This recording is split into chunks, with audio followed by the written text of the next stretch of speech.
So China is kind of back to work. The lockdown has been lifted. The epicenter, Wuhan, is apparently reporting no new cases. And apparently, the Chinese method is the only method that has proved successful.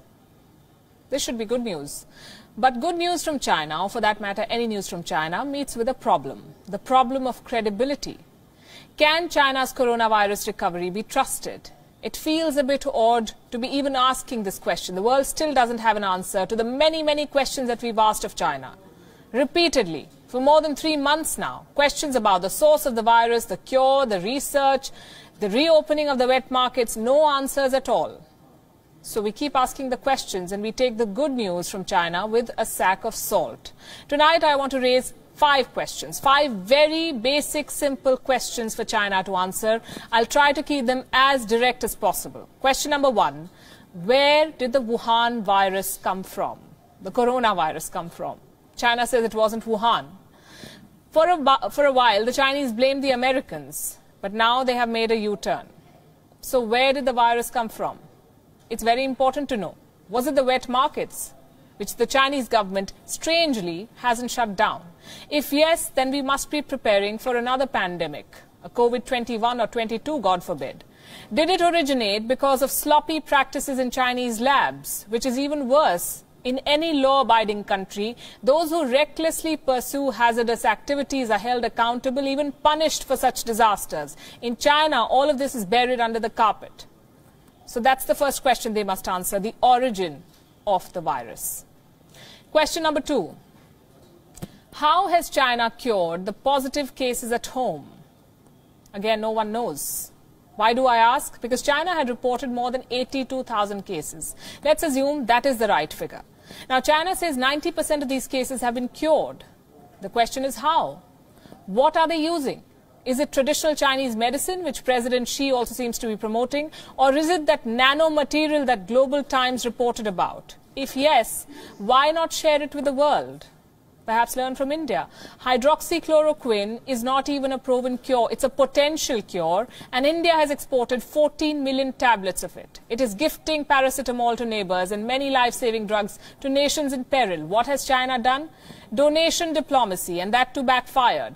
China exported faulty masks and test kits. If China had cured tens of thousands of people, it claims it has, it should tell the world how and spare us the test kits. Question number 3. Where does research stand in China? I ask because China is very quick in slamming anything that anyone else proposes.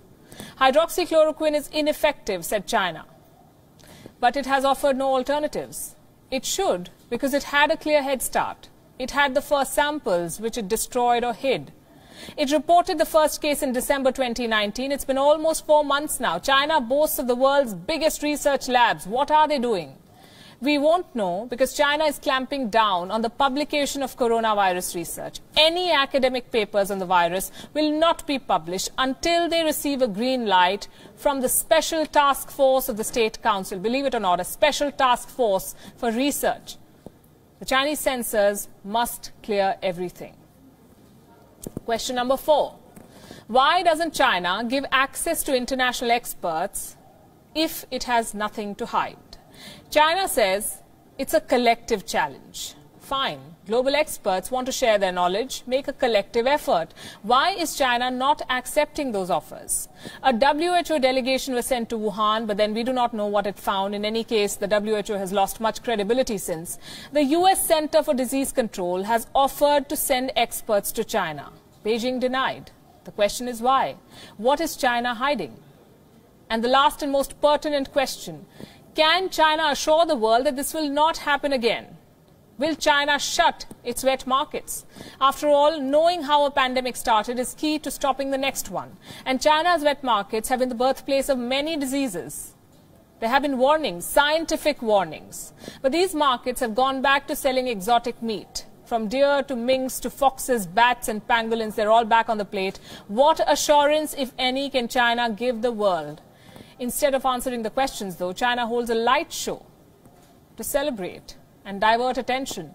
Well, we will not be blinded by these lights. The questions will continue. It is important to hold China accountable and make China pay.